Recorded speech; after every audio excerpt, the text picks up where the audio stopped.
अक्सर हराम की कमाई के पीछे औरतों का भी हाथ होता है। दोनों पहलू सुन लीजिएगा। हराम के पीछे कब?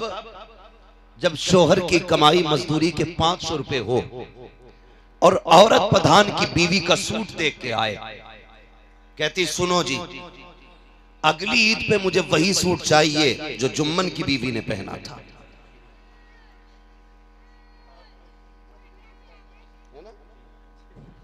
क्यों नहीं भाई? अब अगर हर कोई चाहे नईम भाई की बीवी की ओढ़ हो, मुश्किल है ना? मुश्किल है। तो जब बीवी ये कहती है मुझे वो चाहिए जो इनकी बीवी ने पहना, तो बेचारा शौहर मरता क्या ना करता, फिर वो इधर उधर देखता है। एक सूट के लिए 10,000 उसे चाहिए। वो गरीब जो मुश्किल से 400 रुपए कमा के लाया है, वो 10,000 का सूट कहां से खरीदेगा? फिर वो जाता है हराम की तरफ। किसी को ब्याज देता है, कहीं सट्टा लगाता है, कहीं जुआ खेलता है, फिर कोशिश करता है एक के चार कैसे बनेंगे। खुदा की कसम, ए मेरी बहन बेटी हो, तुम कनीज़े फातिमा ज़हरा हो, तुम सुनो तो सही, तुम किसी प्रधान की बेटी हो, कोई जमींदार की बेटी हो, कोई प्रधान की बेटी होगी, कोई किसान की बेटी होगी, तुम में कोई मुस्तफा जान रहमत की बेटी नहीं है, तुम में कोई मौला अली की ज़ौजा नहीं है। जरा तारीख उठा करके देखो, खातून जन्नत सैयदा तय्यबा ताहिरा आबिदा जाहिदा तकिया नकिया ज़किया पारिसा हजरत सैयदा फातिमा ज़हरा रज़ी अल्लाह तआला अन्हा। अल्लाहु अकबर। आप हालत देखिए, एक दिन मेरे नबी खातून जन्नत के घर तशरीफ लाए, दरवाजे पे दस्तक हुई, आवाज आई मंदक़ल भाव।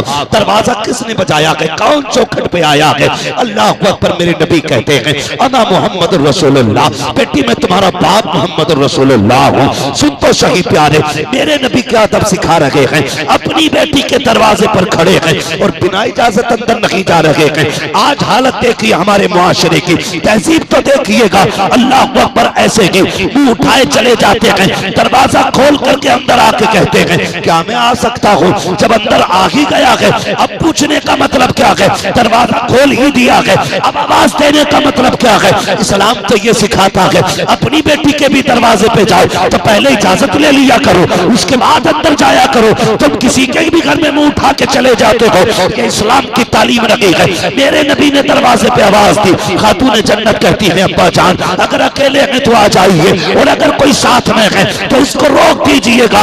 आका करीम अंदर तशरीफ लाए। बेटी फातिमा क्या बात है? का अब्बा जान आज आपकी फातिमा पे इतना कपड़ा नहीं है कि वो अपना पूरा पर्दा कर सके। या रसूल अल्लाह, आज आपकी फातिमा के पास पैबंद लगाने का भी कपड़ा नहीं बचा के। अल्लाह अकबर। ये खातून जन्नत के जुमले। उसके बाद खातून जन्नत ने जैसी मुसल्ले पे खड़े होकर नियत बांधी है, मारे कमजोरी के गिर जाती है। मेरे नबी ने उठा के बेटी को सीने से लगाया, फरमाया फातिमा बता तो सही, ए बेटी क्या बात है? तबीयत तो ठीक है? कहती अब्बा 7 दिन से कुछ नहीं खाया है, कमजोरी खड़ा नहीं होने देती है। 7 दिन के फाकों के बावजूद खातून जन्नत का मुसल्ला नहीं छूट रहा है। मेरे नबी ने जैसी बेटी का जुमला सुना, फरमाया फातिमा जरा मुसल्ले का कोना हटा के दे। कहाँ गई वो बदबख्त कौम है जो कहते थे नबी कुछ नहीं दे सकते हैं, नबी को कुछ इख्तियार नहीं है। मेरे नबी ने कहा था ए फातिमा बेटी जरा मुसल्ले का कोना हटा। खातून जन्नत ने कोना हटाया, हीरे जवाहरात की नहरें बह रही थी। फरमाया फातिमा जितना चाहे उठा ले, मगर याद रखना उतना ही देना जितने का हिसाब दे सके। जैसे इतना कहा था, खातून जन्नत ने जल्दी से कोना ढका। कहा या रसूल अल्लाह मुझे वो नहीं चाहिए जो दुनिया भी बर्बाद कर दे, आखिरत भी बर्बाद कर दे। कहती या रसूल अल्लाह, खातून जन्नत को फाका तो गवारा है, लेकिन रब की नाराजगी गवारा नहीं हो सकती। अल्लाह अकबर। ये नारे तकबीर। सुने बहुत गौर से, ये खातून जन्नत। तो मेरी बहन, शौहर अगर गरीब है, 500 रुपए कमाता है या 400 कमाता है, तो अपने शौक के हिसाब से लिस्ट ना बना, अपने शौहर की कमाई के हिसाब से लिस्ट बना के दे। माना कहती नहीं मैंने अपने बाप के घर कभी नहीं ओढ़ा ये दुपट्टा, कभी नहीं पहने ये कपड़े, ऐसी रोटी नहीं खाई अपने बाप के घर। हम जानते हैं कोई बाप अपनी बेटी को भूखा नहीं रखता। हम ये भी जानते हैं कोई बाप अपनी बेटी को नंगा नहीं रखता। हमें यह भी पता है बाप अपनी जूतियां बेच देता है लेकिन बेटी के पैर की जूती टूटने नहीं देता। हम ये भी जानते हैं कि बाप अपने तन पे पैबंद लगा लेता है लेकिन बेटी के तन पे पैबंद नहीं लगने देता। आज तू यहां चल के आई है, ये ताना मत देना मेरे बाप ने कभी मुझे ऐसा नहीं खिलाया, कभी मुझे ऐसा नहीं पिलाया। अगर तेरा शौहर गरीब है, बिस्मिल्लाह पढ़ के बैठ जा कि जिसमें तू राजी उसमें मैं राजी हूं। फिर मर के देख, रब कहेगा अब जिसमें तू राजी है उसमें तेरा रब भी राजी है। अपने शौहर की रजा पे राजी रहा मेरी बहन, शौहर की रजा पे राजी रहे। कभी उससे मुंह बिगाड़ के बात ना कर कि ये हर घर की कहानी नहीं। शौहर थक के आता शाम को, बीवी के चेहरे पे 12 बजे होते। वो क्या सोच के घर में आया है कि जब मैं जाऊंगा मेरी बीवी मेरा दुख बांटेगी। आज जितनी गालियां मिली हैं उसके पास बैठूंगा तो ये दुख दूर हो जाएगा। जितने लोगों ने ताने दिए हैं आज ये खत्म हो जाएंगे। लेकिन तेरे चेहरे के परे जब बजे 12 वो अपना दुख भूल गया। वो तेरा चेहरे में देख के परेशान होता है, फिर रोता है तन्हाई में, कहता मालिक इसके लिए मैंने क्या नहीं किया। मंडी में लोगों की गालियां मैंने सुनी, मालिक ने गाली देकर करके बिल्डिंग से नीचे उतारा था। लोग धक्के दे रहे थे कि भाग, तुझसे काम नहीं होगा। मैं गालियां सुन सुन के शाम तक 400 कमा के लाया। मैंने इसका क्या बिगाड़ा था।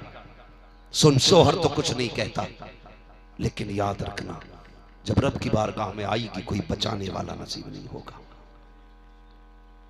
कोई बचाने वाला नसीब नहीं होगा। शाम को शोहर थक के मजदूरी से वापस आए, बिस्मिल्लाह पढ़ के इस्तकबाल कर। खाली हाथ भी आ रहा है ना, पानी का गिलास लेके खड़ी हो जा। पूरा दिन तेरा दुख में गुजरा है, मुस्कुरा के इस्तकबाल कर। बैठा के उससे पूछ मेरे सरताज दिन कैसा गुजरा, कहीं चोट तो नहीं लगी, मजदूरी करने गया था, बता कोई जख्म तो नहीं आया, तेरा चेहरा उतरा हुआ के बता दिल तो नहीं टूट गया। ऐसे बैठ के चंद बातें कर, खुदा की कसम तेरे जुमले उसे सेहत भी देंगे, ताकत भी देंगे और अल्लाह तेरे इन जुमलों के बदले में तुझे जन्नत अता फरमाएगा।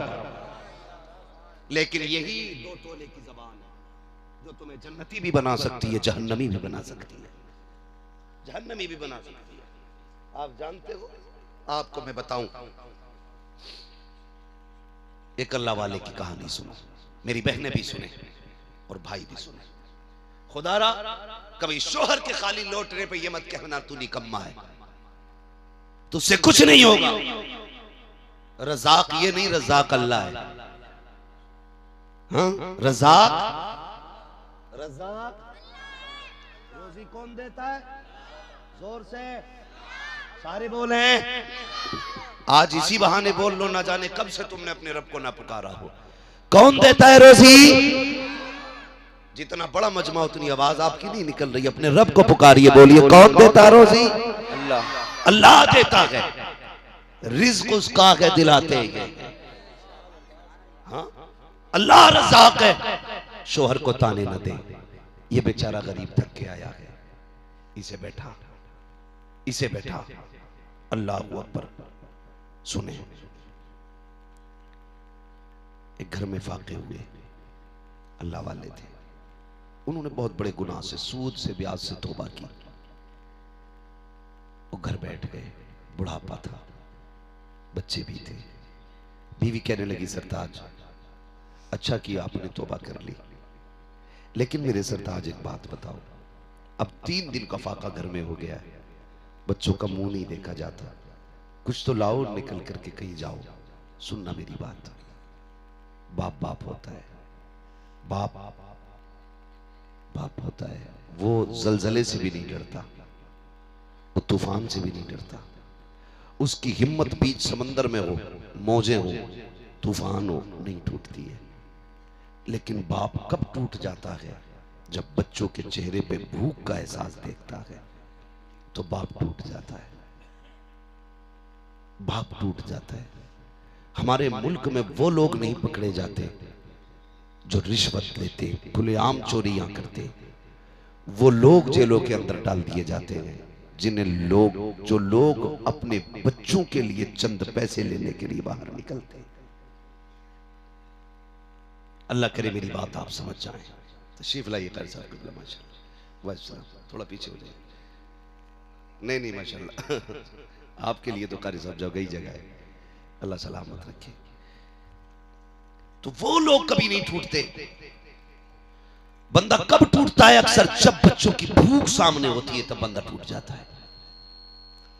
तब बंदा टूटता है जब बच्चे भूखे होते हैं, चेहरा उदास होता है। बीवी ने कहा सरताज जब बच्चों की भूख नहीं देखी जाती, बच्चों की भूख नहीं देखी जाती। कहा फिर? कहा कुछ लेने जाइए। शोहर ने थैला लिया, मंडी की तरफ निकला। जैसी बगल में दबा के थैला गया, बीवी ने कहा थैला कहां लेके जा रहे हो? कहा मजदूरी होगी, पैसा मिलेगा, बच्चों के लिए राशन लाना है। जैसे दरवाजे से 4 कदम आगे बढ़ा, बीवी ने आवाज दी मेरे सरताज। कहा क्या? उसने कहा खबरदार, खाली हाथ लौट आना, लेकिन हराम का 1 रुपया लेके नहीं आना है। ये किसने कहा? किसने कहा? बीवी ने। मेरी मां बहने भी गौर से सुने। क्या मसला भाई, इसे ठीक करो यार। बीवी ने कहा खाली हाथ आ जाना, लेकिन हराम का लुकमा ना लाना। मंडी गया। लोग भी बड़े चालाक हैं यार, बड़े चालाक हैं। लोग उसे मजदूरी के लिए लेके आते हैं जो ताकतवर होता है, जो हट्टा कट्टा जवान होता है, और उसे लाने की वजह यह होती है कि ये काम ज्यादा करेगा। यही होता है ना, हट्टा कट्टा है, जवान है, काम ज्यादा करेगा। ये सोच के ताकतवर को लाते हैं। मंडी में जाके बूढ़ा खड़ा हुआ, बगल में थैला दबाए खड़ा था। जो आता ताकतवर को लेके चला जाता, जवान को लेके चला जाता। फिर वक्त वो भी आया कि कोई ना बचा, तन्हा ये बूढ़ा रह गया।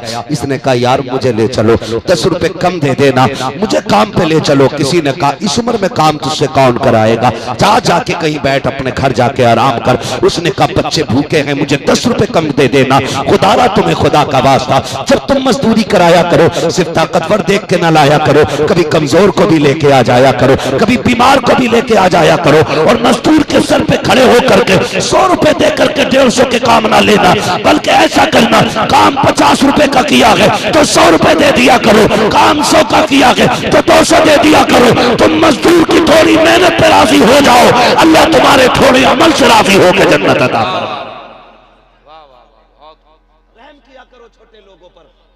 अपने नीचे वालों पर रहम किया करो। क्या करे प्रधान के 100 बीघे धान थे, बना फिर है प्रधान, मजदूरी नहीं देता 10 दिन तक। धान कटवा लेगा, साहब पैसे चल बे, 400 रुपल्ली के लिए चक्कर काट रहा है। प्रधान ये तेरे लिए रुपल्ली होंगे, लेकिन ये किसी के दस्तरखान का इंतजाम भी हो सकता है, किसी के हॉस्पिटल की फीस भी हो सकती है, किसी के घर का चिराग भी हो सकता है। 400 रुपए तू नहीं जानता। ऐसा भी कोई मजदूर होगा जो घर से कह के गया होगा शाम को आऊंगा बेटे, मजदूरी का पैसा मिलेगा। बच्चों ने कहा होगा अब्बा हमने कभी सेब नहीं देखा, हमने कभी अनार नहीं खाया। इसने शायद वादा किया हो बेटे शाम को पैसा मिलेगा, तेरी ख्वाहिश पूरी करूंगा। खुदा की कसम तुम भी औलाद वाले हो, प्रधानों, जमींदारों, ठेकेदारों, पैसे वालों, अगर तुम अपने बेटे की खुशी पूरी करते हो तब तुम्हें कितना सुरूर मिलता है। तुमसे ज्यादा सुरूर गरीब को मिलता है जब बेटे की खुशी पूरी करता है, जब बेटे का ख्वाब पूरा करता है। तुम नहीं जानते हो, तुमने तो ये कह दिया कि 400 रुपये के लिए इतने चक्कर लगा रहा है, लेकिन तुमने ये नहीं जाना ये भी तो हो सकता है उसके दस्तरखान पे प्लेटें रखी हो, ये भी तो हो सकता है बीवी चूल्हे में आग जलाए बैठी हो, आटा लाएगा तो रोटी बनेगी। खुदारा मजदूर को धक्के न दिया करो। मेरे नबी ने तालीम दी थी कि मजदूर को मजदूरी पसीना सूखने से पहले दे दिया करो, इसलिए कि तुम अमीर हो, तुम्हें नहीं पता रोटी कैसे आती है। गरीब से पूछा करो एक वक्त का खाना कैसे आता है। हाँ लॉकडाउन हुआ, कितने लोग तो गुर्बत से फाके से मर गए। दुनिया कह रही थी कोरोना ने मारा है, मैं कहता हूँ कोरोना ने नहीं बल्कि लोगों के सितम ने मार दिया है। हमने उन्हें ज्यादा राशन दिया जो जात के बेफकीर थे, बिरादरी के भिखारी थे, उनको हमने दिया था, लेकिन जरूरतमंदों को कभी नहीं सोचा। एक अच्छा भला इंसान जो सोसाइटी में इज्जत से रहता था कैसे रह पाता। मेरे पास राशन नहीं है, किससे कहता आटा नहीं है, किससे कहता कहता चावल लगी है, वो इज्जत से घर में बैठा रहा। और यार सिर्फ चेहरे देख के ना है फैसले किया करो, किसी की मुस्कुराहट के पीछे गम भी होते हैं, किसी के लबों की मुस्कुराहट के पीछे सदमे भी होते हैं। ये ना सोच कि ये मांगेगा तब दिया जाएगा। अगर तेरा पड़ोसी है और चूल्हे से धुआं नहीं उठा, एक बार पूछ ले यार आज कुछ पका नहीं है क्या, क्यों आग नहीं जली थी, तुम्हारे घर से धुआं नहीं उठा। अगर कहते बस यूं ही काम चल गया, समझ लेना आज इसके घर खाने नहीं है।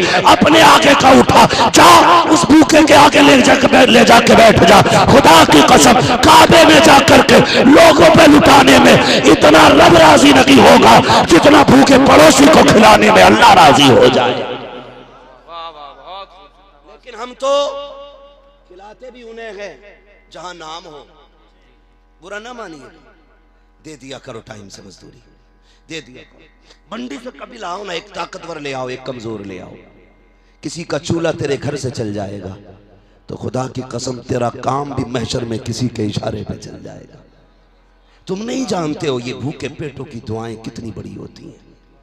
तुम नहीं सोच सकते ये जो भूखा मैदा होता है और जब रब की बारगाह में आवाज देता है, ये फिर टाली नहीं जाती है, फिर टाली नहीं जाती है। मुझे वो नौजवान आज तक याद है, उसने मुझसे एक दिन फोन करके कहा, कहने लगा हजरत जी मैं गाड़ी चलाता हूं।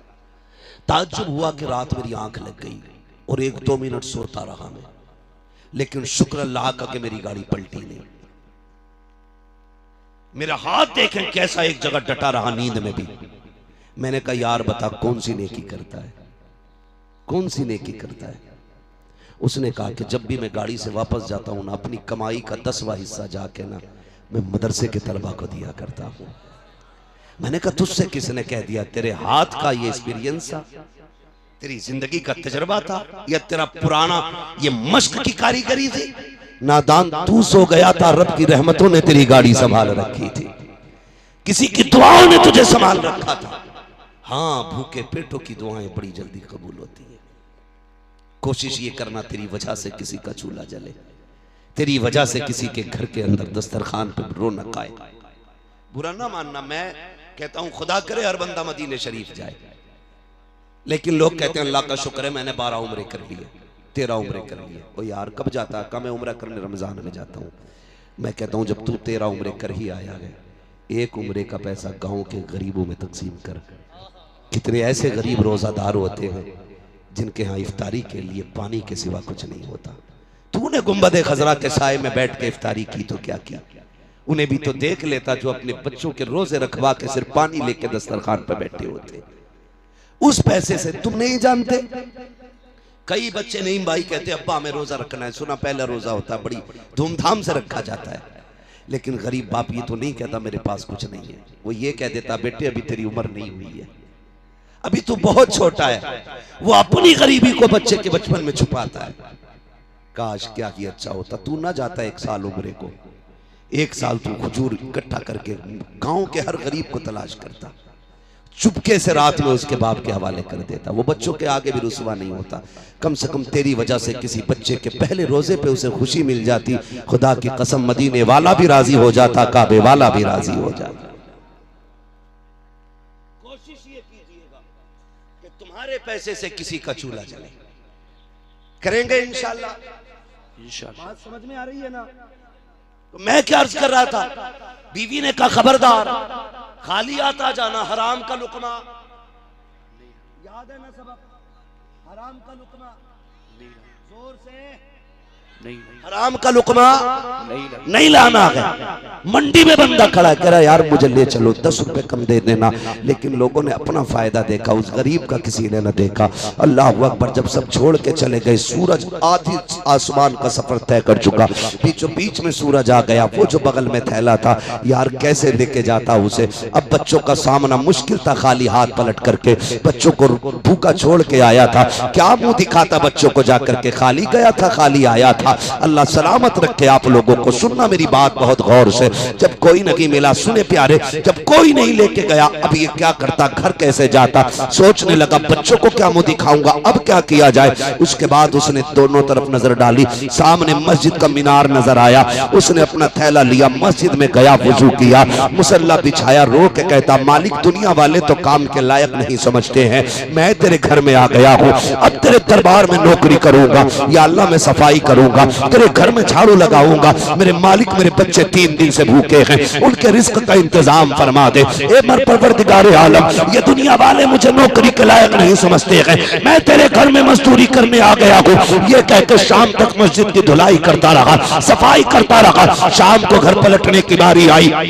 दिल ने कहा चल, फिर अक्ल ने कहा अभी उजाला है, बच्चे देखेंगे, कहा तब आना है जब बच्चे सो जाएंगे। रात के सन्नाटे पे दरवाजे पे पहुंचा, जैसी दरवाजे पे गया, दस्तक दी, ऐसा लगा जैसे बीवी दरवाजे पे इंतजार कर रही थी। दरवाजा खुला, बीवी ने शोहर का हाथ पकड़ा, उतरा हुआ चेहरा देखा। ये नहीं कहा था निठल्ले आ गया है, खाली हाथ गया था, खाली हाथ आया है। उसने थैला लिया, लेने के बाद साइड से रखा, शोहर से कहा वुजू कीजिए। शोहर ने वुजू किया, अपने मामूलात से फारिग हुए, बिस्तर पे लेट गया। बीवी सर दबाने बैठ जाती है, मेरे सरताज क्या हुआ? कहा मेरी बीवी मैंने आज मेहनत की है, कहा मजदूरी नहीं मिली, कहा इतनी मैं मजदूरी मांग ना सका और उसने दी नहीं, कहा मांग ली होती, कहा इतनी बड़ी चौखट पे नौकरी लगी है कि मांगते हुए हया आ रही थी। बीवी ने कहा बड़ी अच्छी बात है, कल जरूर लेके आ जाइएगा। ये कह के अगले दिन बीवी ने फिर भेजा, फिर कहा या कबल हराम, खबरदार हराम का लुकमा न लाना, लाना तो हलाल का लेके आना। जब दूसरे दिन शोहर पलटा, वही वक्त है, वही आलम है, आके देखा बच्चे फिर सोए हुए हैं। कहता बीवी बता तो सही मेरे बच्चों को क्या खिला के सुलाया? बीवी ने कहा रब का शुक्र है, अगर ताना नहीं था तो क्या हुआ, हमारे घर में पानी तो मौजूद था, मैंने रब की नेमत से बच्चों को सैराब करके सुला दिया है। शोहर फिर बैठ जाता है। बीवी कहती है मेरे सरताज कल जब जाना अपने मालिक से कह देना मैंने 3 दिन काम कर लिया है, 1 दिन की मजदूरी दे दे या इतना दे दे जिससे एक वक्त का खाना बन जाए, बाकी हिसाब बाद में कर लेंगे।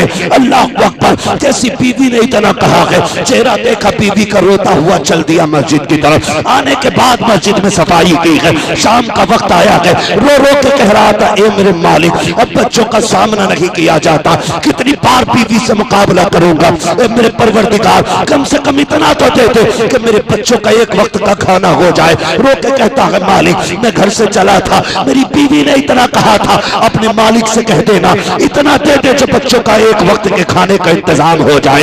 ये कहते रोता हुआ कहता मुझ पे बेखुदी तारी थी, क्या करता, खाली हाथ से बेहतर था मैंने थैले में मिट्टी रखना शुरू कर दी, मिट्टी भरी ताकि कोई देखे तो खाली ना समझे। मैं थैला लेकर के अपनी बस्ती की तरफ चला, रात का इंतजार कर रहा था।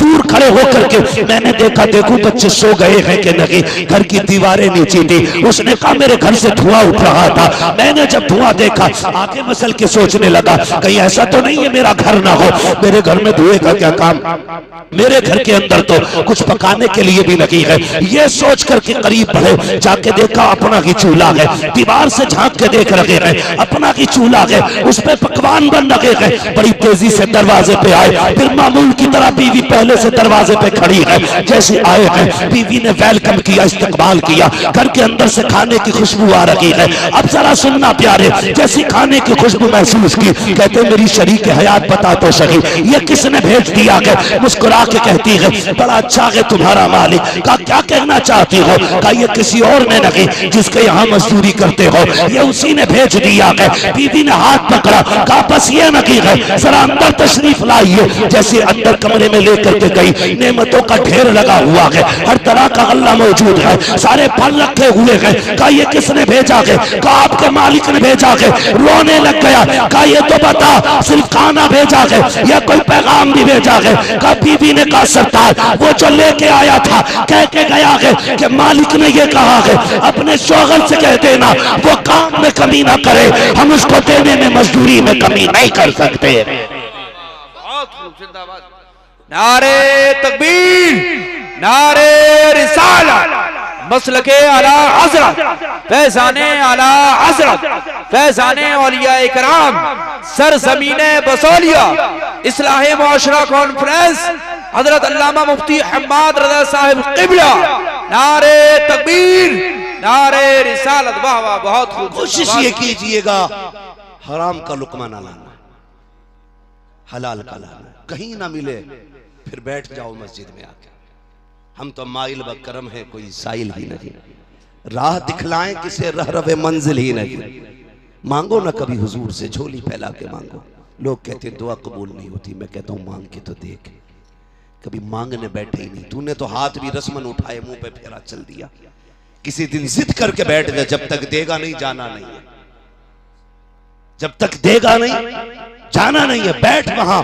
फिर तू भी कहता हुआ आएगा, कौन देता है देने को मुंह चाहिए, देने वाला है सच्चा, देने वाला है सच्चा हमारा नबी। किसी का खेत नहीं काटना है, किसी की मेंढ नहीं काटनी है, किसी का चारा नहीं काटना है, चुरा के किसी का बकरा नहीं बेचना। बहुत चोरी होती बकरीद में। और कई लोग तो बड़े अच्छे लोग हैं, अल्लाह हिदायत दे। बकरा लेंगे तो बकरीद में बेचना है। और खास करके ये वो लोग होते हैं जिनका घर गांव के बाहर होता है। दिन भर बंधा रखेंगे, रात में छोड़ देंगे। पड़ोसियों का बेड़ा गर्क, बरसिंग खत्म, चरई खत्म। कहते किसने खाई? हमारा तो बंद रहा। अरे दिन में तो बंद रहा, रात भर में तो काम हो गया।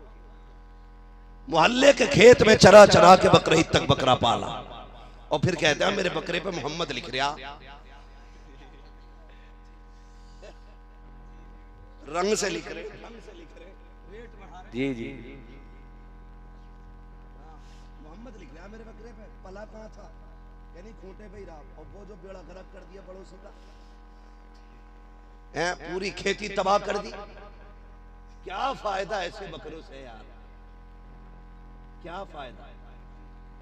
फाके रह लो, किसी को एक रत्ती का नुकसान ना दो, एक रत्ती का नुकसान ना दो। पक्का मोमिन ही वो है जो अपने मोमिन भाई को तकलीफ ना दे। और कैयब को देखो, पूरे खेत में खोदे न खोदे, मेड़ खोदे। और चल के दिखा दो तुम उस पे, कभी इधर को गिरेगा, कभी इधर को गिरेगा, काटेगा मेंढी। थोड़ी बड़े चालाक लोग हैं, अब तो नीचे नीचे से कूदते, फिर पानी भर देते, वो मेंढ गिर जाती। फिर प्रधान कहते ये कैसे तोड़ दी? कैसा पानी से गिर गई। वो भाई नियत अच्छी कर, नियत अच्छी कर। अल्लाह बरकत देता है ना तो इतने से कोने में बरकत दे देता है, और जब वो लेने पे आता तो जबड़ों के अंदर से निकाल लेता है। हाँ, जमा कर कितना करेगा? एक थोड़ा निकालेगा कमर में, 15 लाख एक झटके में लगा देता है। फिर कहता हम ही बचे थे मुसीबत को। ये सितम जो किया है ना, ये उसकी हाय है। खुदारा कभी हराम के लुक में न लाना। बचेंगे इंशाअल्लाह, सारे बोलो इंशाअल्लाह। अपने रब से हलाल के लुक में तलाश कीजिएगा, अपने रब से। अल्लाह देता है, जिस नियत से आप निकलेंगे उस नियत से आपको मिलना है, उस नियत से आपको मिलना है। और औरतों से गुजारिश है, तुम्हारे शौहर की कमाई बड़ी मेहनत की होती है। ऐसा ना हो कि ये गया बाजार में और तुम गई मजार में। ऐ जी ऐसा कर दो मेरे आदमी मेरी सुनने लगे, और बेचारा सुन किसकी है? तेरी सुन सुन के तो बूढ़ा हो गया, कमर टूट गई उसकी, अब भी कमी रह गई। वो जो बाबा बैठा है उससे कह रही ऐसा कर दो कि हम दोनों में मोहब्बत हो जाए।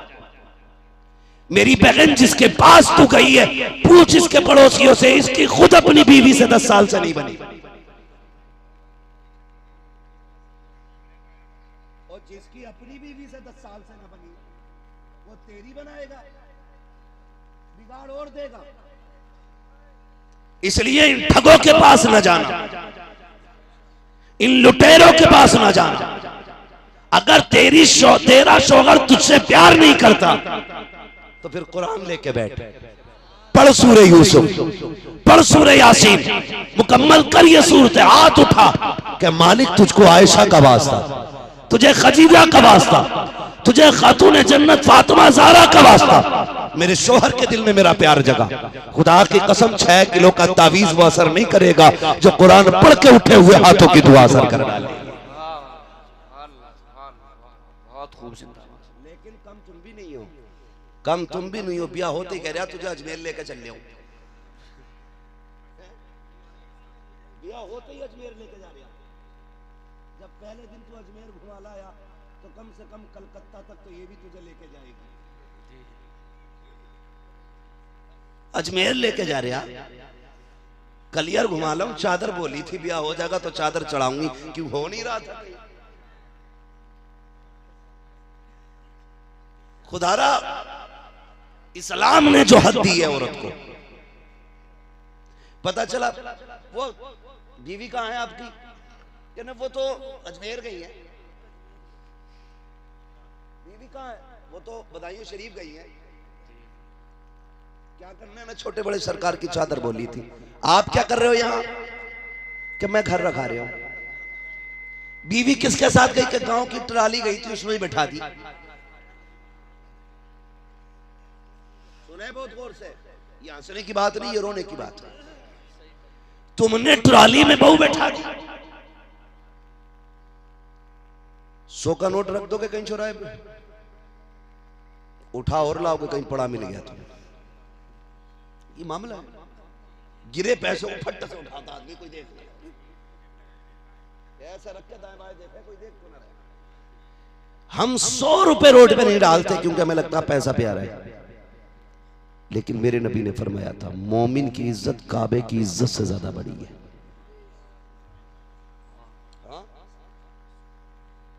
आप अपनी इज्जत की हिफाजत नहीं करते, ट्राली में छोड़ दी। गैया बाबा के पास तावीज रहने, और बाबा इतना बिगड़ा हुआ घुटने से घुटना मिला के बैठा है। कई औरतों को तलाक इसलिए हो गई कि उन्होंने शोहर के कहने से पीर के पैर नहीं दबाए। निकलो यार इन तमाशों से, सुनो इस्लाम क्या है। पतीले तू जान, चादर तू जान, में इनकार नहीं करता, लेकिन मैं इतना जानता हूं कायनात में सबसे अजीम जगह मस्जिद होती है। कौन सी जगह होती है? बोलो भाई, मुंह खोल के बोलो, क्या होती है? सबसे बेहतर जगह कौन सी है? मस्जिद। लेकिन बताओ तुम्हारी बहन, तुम्हारी बेटी नमाज कहां पढ़ती है? बोलो, क्यों नहीं बोल रहे? पढ़ते हैं कि नहीं घर में लोग नमाज? तो कहां पढ़ते? मस्जिद में क्यों नहीं जाते? इजाजत नहीं है। इस्लाम में औरत को मस्जिद में जाने की इजाजत नहीं। कम से कम जुमा ही पढ़ने हो जाती, नहीं जुमा भी नहीं जाएगी तो साल में फिर ईद तो 2 ही बार आती, वो नहीं, वो भी नहीं कर सकती। घर में रह, क्यों क्यों? कहो मस्जिद में जाएगी, गैर महरम भी होंगे, महरम भी होंगे। हो सकता कोई फितना पैदा हो जाए, तवज्जो कीजिए, हो सकता है कोई फितना पैदा हो जाए। अब सोच तो सकी, फितने के डर से इस्लाम औरत को मस्जिद में नमाज व जमात पढ़ने की इजाजत नहीं देता, तो तेरी मेरी बेटी को किसी की ट्राली में बैठ करके किसी मजार पे जाने की इजाजत कैसे दे सकता है?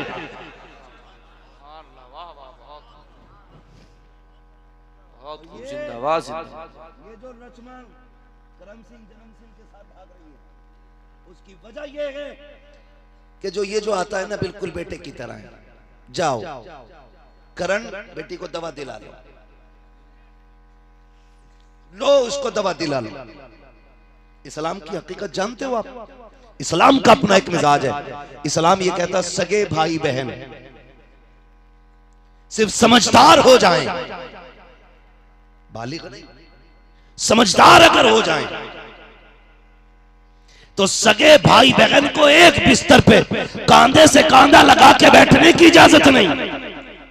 जो इस्लाम सगे भाई बहन को कांधे पे कांधा लगा करके चारपाई पे बैठने की इजाजत नहीं देता, वो तेरी बेटी को गैर की मोटरसाइकिल पे चिपक के बैठने की इजाजत कैसे दे सकता है? कैसे बेच देते हो? कसीम लगता है, भाई लगता है, भागने से कुछ नहीं होगा। इस्लाम को फॉलो करो, दुनिया में भी इज्जत पाओगे, इंशाअल्लाह आखिरत में भी इज्जत पाओगे। जब तक इस पे अमल नहीं करोगे, ना यहाँ इज्जत मिलेगी ना वहां मिलेगी। करेंगे इंशाअल्लाह, करेंगे कोशिश। मेरी बेटी, मेरी बहन, तेरी कमाई, तेरे शोहर की कमाई बड़ी मेहनत की है। कोई बाबा भी अगर तुझसे ये कह दे तुझ पे 6 का साया 18 का साया है, और बताते क्या है 18 का, अगर औरत हाथ दिखाने जाती है तो बड़े मकार होते, कहते कमर में दर्द रहता कि हाँ, घुटनों में दर्द रहता कि हाँ, पिंडली भी ऐंठती होंगी कि हाँ, कि फेफड़ों के बीच में भी तकलीफ रहती कि हाँ, कि बस तुझ पे 8-10 जिन्नात का असर है।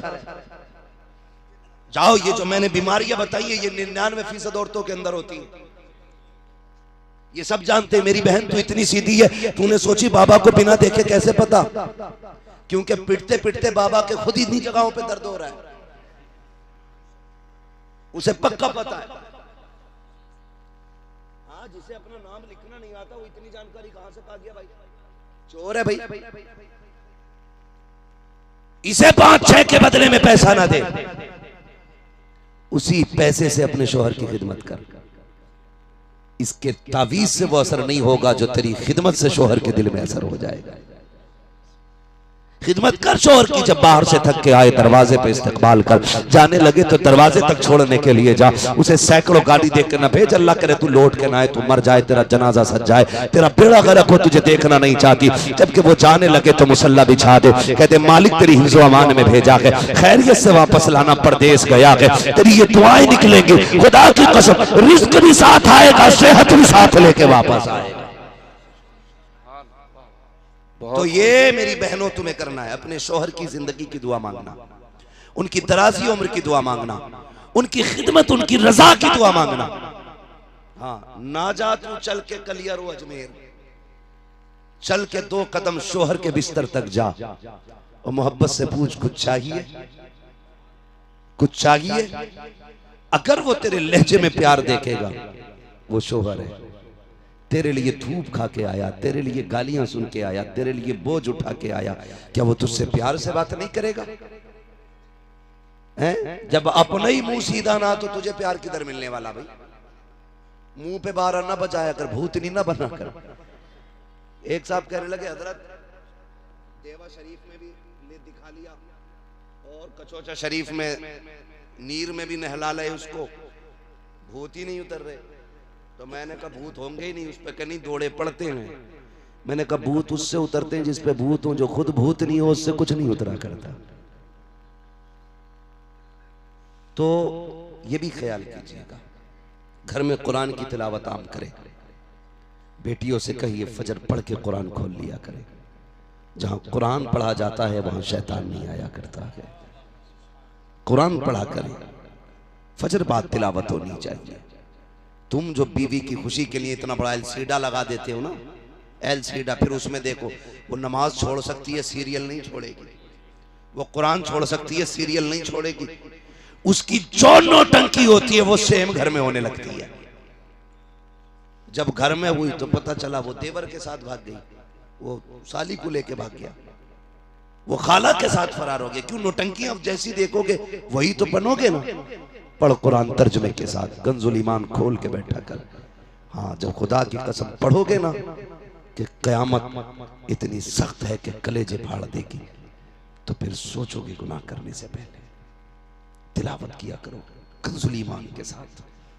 तर्जमा आला हजरत जो है कंजुल ईमान वो पढ़ा करो। उसके अलावा बाकी तर्जमों से बचना।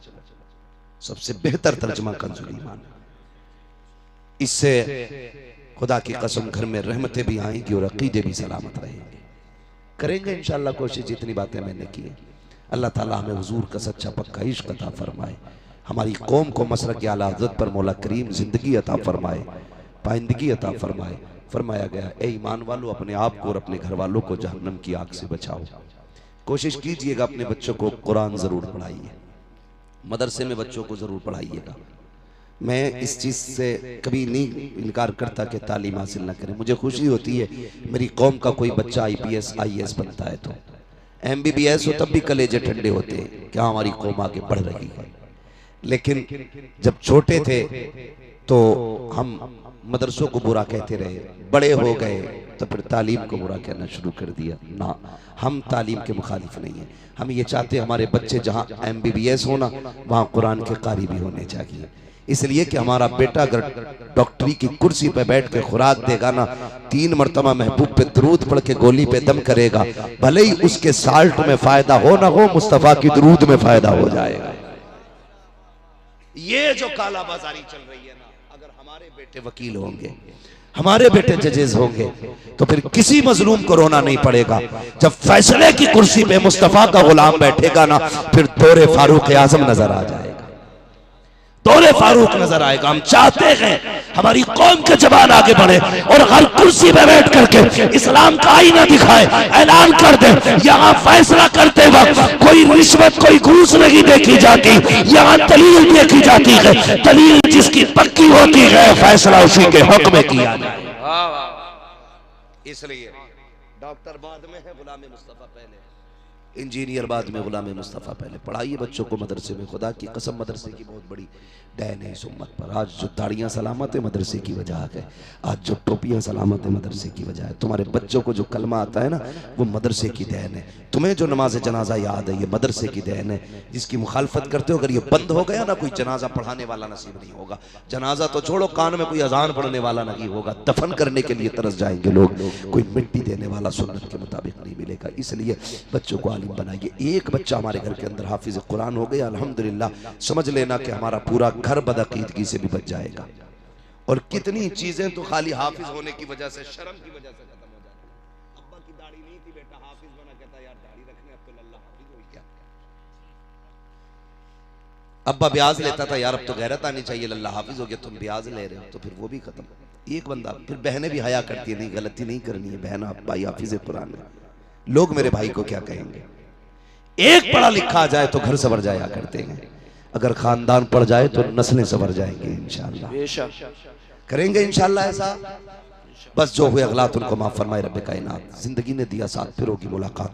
चमन रहा फूल खिलेंगे, जिंदगी रही फिर मिलेंगे। मुसाफिर हैं हम भी, मुसाफिर हो तुम भी, किसी मोड़ पर फिर मुलाकात होगी। फकीरान आए सदा कर चले, सदा खुश रहो ये दुआ कर चले। सारे लोग कलमा शरीफ पढ़ लीजिए, ला इलाहा इल्लल्लाह, और जोर से ला इलाहा इल्लल्लाह मुहम्मदुर रसूलुल्लाह व मा अलैना इल्लल बलाग। अस्सलामु अलैकुम व रहमतुल्लाहि व बरकातुहू।